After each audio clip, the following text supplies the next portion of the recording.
Well, good morning and welcome to another remote day assembly.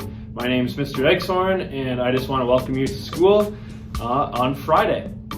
We have a short assembly planned for you today and we are going to kick it off with devotions from Daphne. So thanks again for doing devotions for the second time, Daphne.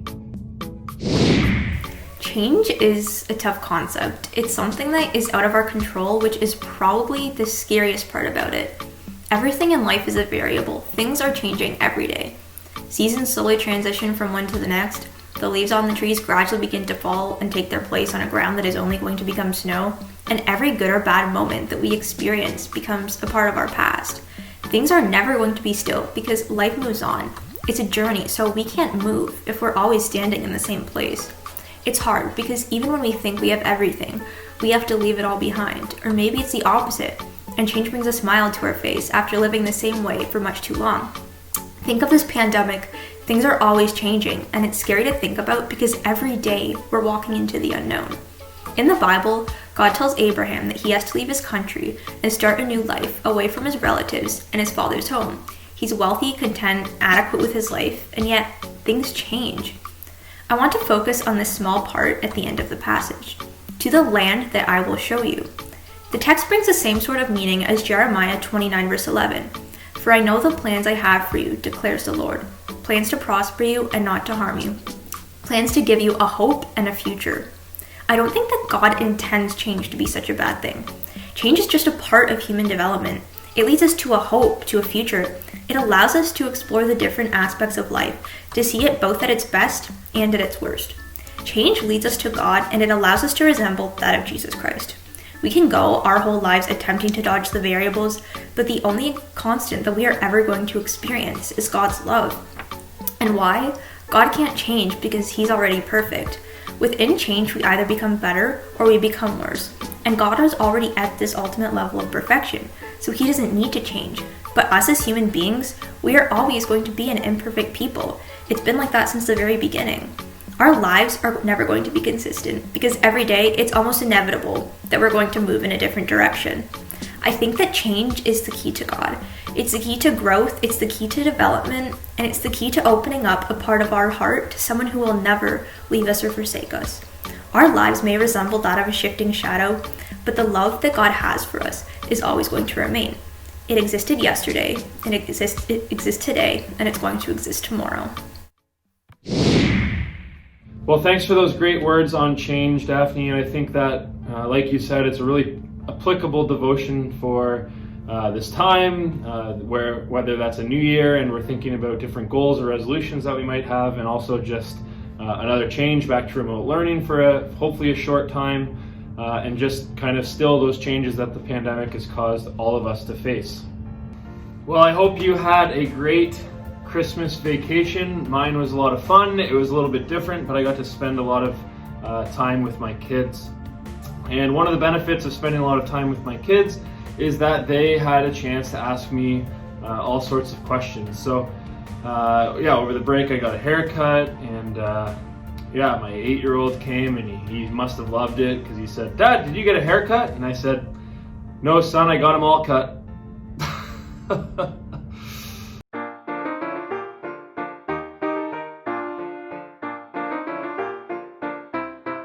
Oh yeah, that's great.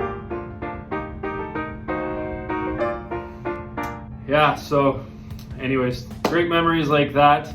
I know there was another time where we were gonna go to the public rink and he said, "Hey Dad, can you put my skates on?" And I said, "No son, I don't think they'll fit me."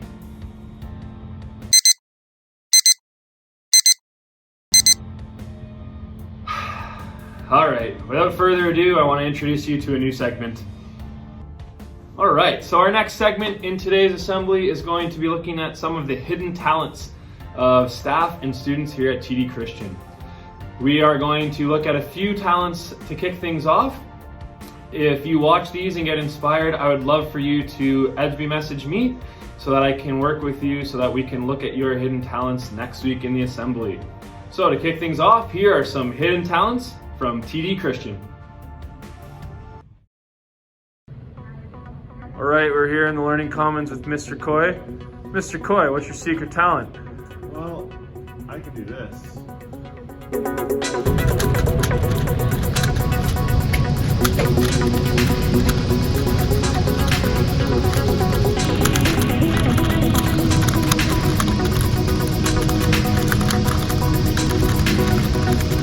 That was like 20 seconds. That's insane.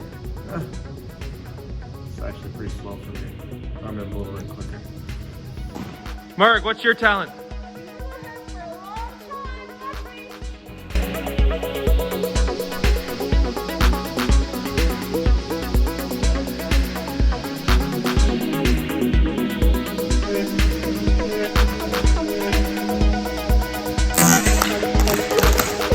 Some people think we're all about the sports. Let's get some music in there, Mr. Vreen. You betcha.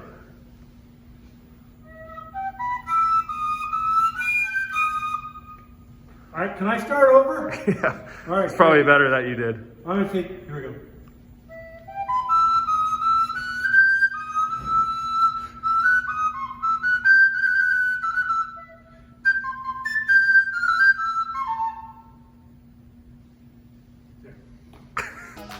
But Mr. Vreen, have you ever thrown a behind the back pass for a massive alley-oop? Yes, I have. Let's do this next. All right, here we go. You got it?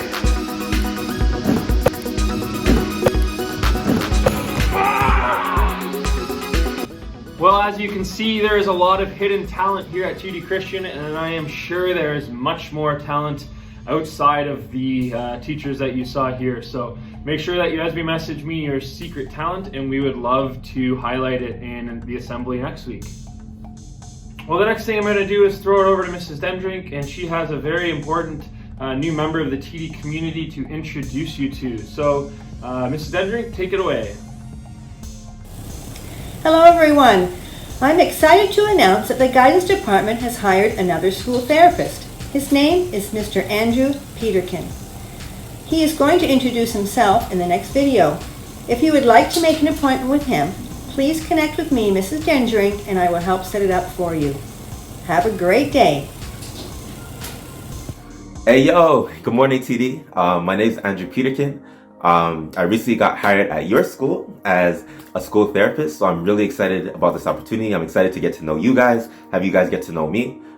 Feel free to ask me any questions if you like when you see me. So I'm actually a spoken word artist. I used to do spoken word a lot when I was younger and perform at different places in churches and weddings, funerals actually too.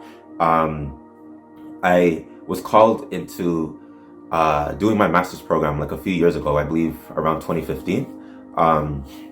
So I did my master's at Tyndall University. I learned theology there and psychotherapy, and it really informs my counseling now. It was actually a really exciting experience, and I got to know some amazing people. So a little bit more about what I do as a therapist. So I've worked with people who have anxiety, depression, PTSD, OCD, of like various issues. And a lot of times I do use cognitive behavioral therapy or CBT.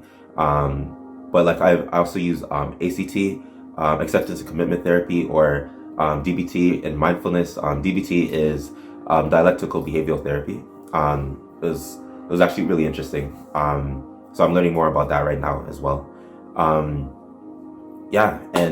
I've worked with youth before. I worked at different events. I've worked as a youth pastor for a short time as well. That was actually like really exciting. I taught some of my youth spoken word, and they were able to create videos and perform at different events as well. So like that was an awesome experience. But if you have any questions, just let me know. You can always come to me, talk to me. Once the email set up, you can email me. But I'm excited to see you guys, meet you guys. I'm excited for this opportunity. But we'll talk soon. God bless. Well, thank you, Mrs. Dendrink, and thank you, Andrew, for sharing that. And I hope that that is a valuable resource for anyone who needs to take some time with the counselor during this trying time. All right, I'm going to give you the riddle of the day, and it actually, believe it or not, is sort of a dad joke as well, which I may or may not like. So here is the riddle of the day. What concert can you go to for only 45 cents? What concert can you go to for only 45 cents? You can send your answers to me on Edsby, and I will, again, just like last time, throw the names of the winners into a draw for a fabulous prize. Well, that is it for today's assembly. I hope that you have a great weekend, a great day of class today, and we will see you for learning on Monday morning on Edsby.